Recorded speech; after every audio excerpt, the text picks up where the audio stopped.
Bonjour tout le monde, j'espère que vous allez bien. On se retrouve pour un nouvel épisode de Moto Bistro, votre émission consacrée à l'actualité du monde des trottinettes. Non, pas vraiment de celui des deux roues, mais vous aurez compris, c'était pour la blague.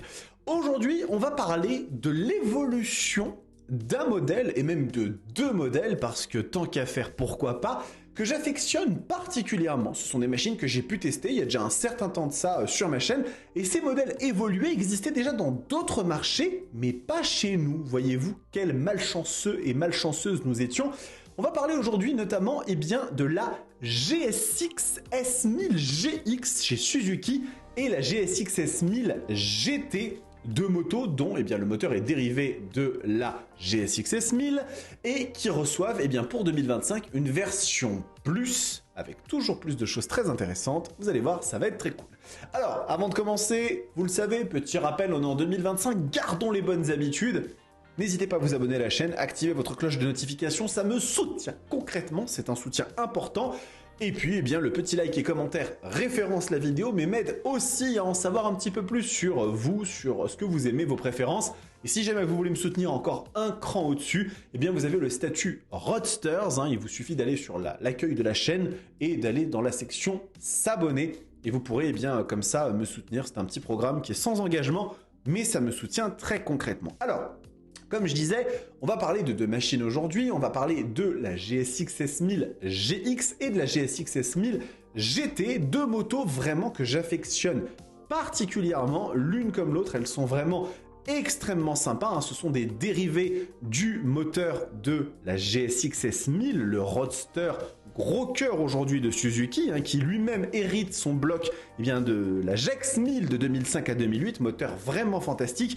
Ces deux motos sont vraiment des machines extraordinaires. D'un côté, on a une GSX S1000 GT un petit peu plus ancienne, elle est arrivée quelques temps avant la GX, qui vraiment incarne le côté sport GT dans toute sa splendeur. Véritablement, c'est une machine qui est faite pour le voyage un petit peu rapide. On va dire que c'est une sorte de mini Hayabusa, la GSX S1000 GT. Vraiment, c'est une machine qui est hyper chouette avec un design très particulier. Moi, j'ai toujours beaucoup aimé la bouille de cette moto qui est vraiment assez atypique, pour le dire. C'est vraiment une machine qui a une apparence à nulle autre pareille. Et ça fait vraiment extrêmement plaisir.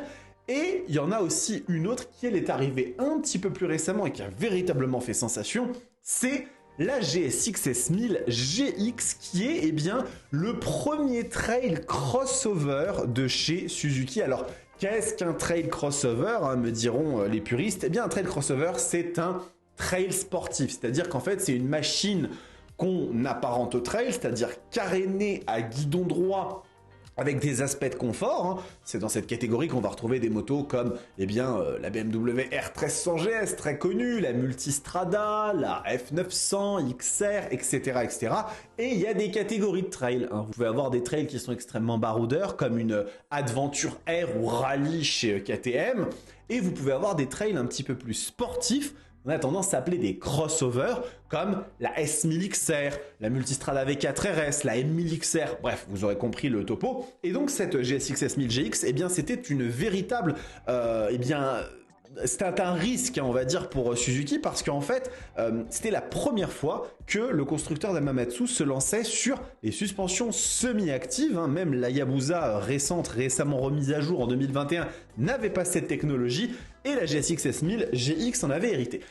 Et il faut savoir que, il existait deux modèles de la GSX S1000 GX et GT qui étaient disponibles dans certains marchés, notamment les États-Unis, auxquels nous n'avions pas accès. Il s'agit de la GX Plus et de la GT Plus. Et ça y est, ces motos ont été annoncées par Suzuki. Donc de quoi il s'agit? Regardez, on va aller sur le communiqué de presse officiel.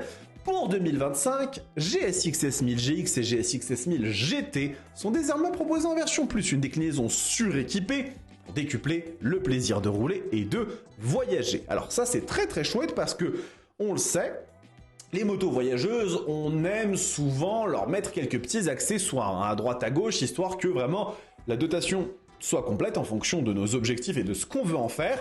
Et donc, ces deux machines se retrouvent pourvues de trois petites choses extrêmement sympas. Et vous allez voir, on a Donc, des motos qui sont déjà polyvalentes et sensationnelles, hein, elles sont disponibles donc en GX+, et GT+, et qui contiennent 3 éléments du catalogue d'accessoires Suzuki. Déjà, on a un joli jeu de valise latérale avec capot de couleur assorti et kit de fixation, donc c'est vrai que ça rend très très bien.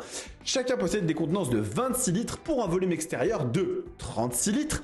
C'est le confort pilote et passager, ça extrêmement bon point quand on veut voyager sur le long cours, à la finition soignée avec leur surpiqûre rouge et le lettrage GSXS, et c'est vrai que quand on regarde ici, on a vraiment quelque chose qui semble plutôt très joli. Vous avez les deux modèles hein, qui sont ici disponibles en GT et en GX, et finalement une paire de poignées chauffantes dont le degré de chauffe se règle sur 3 niveaux grâce à un interrupteur accessible facilement avec le pouce gauche. Donc, vous allez me dire, ce n'est finalement ni plus ni moins que des machines équipées avec des accessoires du catalogue Suzuki, chose qu'on pourrait faire en achetant une GX ou une GT et en le faisant par nous-mêmes. Sauf que il y a un petit bémol, un petit twist, c'est qu'en fait, d'une valeur initiale de 2000 €, 1999 € TTC, ce pack est proposé à 999 €, soit 1000 € d'avantage client, hors frais de pose. Alors ça, pour le coup, effectivement, c'est à voir si les machines seront déjà proposées directement avec ces accessoires en vente en concession ou s'il faudra les demander en tant que tels. Mais on les retrouve donc bien ici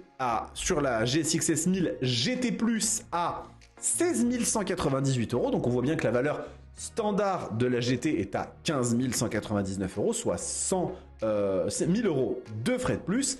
Et bien sûr, la GSX-S 1000 GX+, on est à 18 099 € pour la version 2025. Hein, donc on va dire qu'il y a 200 € d'écart avec la version 2024 et on a bien un pack à 999 € sur des nouveaux coloris hein, qu'on a sur les machines. Donc ici, on retrouve le Metallic Triton Blue, le Candy Daring Red, excusez-moi, et le Glass Sparkle Black qui a fait énormément sensation sur les réseaux sociaux. C'est vraiment une couleur qui a beaucoup plu. Je ne sais pas pour quelle raison je n'ai pas pu agrandir, mais ce n'est pas grave, écoutez. Très très sympathique, les 3 couleurs sont vraiment très jolies. Et du côté de la GT, eh bien, on va retrouver le Pearl Vigor Blue, le Metallic Heart Grey numéro 3, très sympa aussi, et également le Candy Daring Red que je trouve vraiment magnifique. Et c'était l'occasion pour moi en fait de revenir un petit peu sur ces machines hein, que sont les GSX-S 1000, GX et GT, parce que eh bien, ces motos, elles sont vraiment exceptionnelles et que en termes de rapport qualité-prix, elles font un excellent boulot. Avec un moteur vraiment sensationnel, le 4 cylindres en ligne de 152 chevaux, et d'ailleurs il semblerait que de temps à autre il en sorte quand même un petit peu plus au banc, Suzuki serait des farceurs, une machine très bien équipée avec une partie cycle très homogène, de sportive ni plus ni moins, hein, c'est du double longeron aluminium directement repris de la GSX-S 1000, et vraiment pour, bien comme je vous le disais, un prix qui est vraiment super bien placé, de la technologie, donc c'était vraiment pour moi l'occasion de pouvoir remettre un petit peu en avant ces motos qui sont assez exceptionnelles et que je trouve on n'en parle peut-être pas assez à leur juste valeur. Alors elles sont en train de remonter parce que Suzuki est en train de connaître une remontada absolument exceptionnelle depuis quelques années. Hein. Depuis en fait l'arrivée, moi je la mets sur à peu près la résurrection de la Katana. C'est à peu près à ce moment-là que les choses ont commencé à remonter. Avec ensuite la Yabusa 3e génération, est arrivé le restylage de la GSX-S 1000 et puis maintenant vous savez les nouvelles plateformes bicylindres avec la GSX-8R et la GSX-8S. Donc tout se passe très bien et bien écoutez, si vous êtes tenté par cette petite version, n'hésitez pas à faire un petit tour du côté de chez SMB, à notre partenaire Suzuki à Damary-Lélis. Il se pourrait d'ailleurs que dans quelques semaines, on parle de choses liées à Suzuki, mais enfin pour l'instant je vais garder le mystère là-dessus. Et cette vidéo est terminée tout simplement les amis. Je fais ça en sobriété totale. Je ne suis pas encore au maximum de ma capacité, c'est-à-dire que je n'ai toujours pas internet, ça résonne toujours un peu, mais j'ai commandé un énorme tapis bien épais pour pouvoir un petit peu atténuer les réverbérations, donc normalement ça va s'améliorer. En attendant, bien évidemment, merci beaucoup pour votre soutien. Et puis écoutez, moi je vais vous envoyer sur 2 vidéos. Hein. Vous avez d'un côté l'essai de la GSX-S 1000 GT, et de l'autre l'essai de la GSX-S 1000 GX, 2 vidéos qui peuvent vous intéresser si ces machines ont titillé votre curiosité. En attendant, prenez soin de vous, kiffez vos bécanes. Ciao!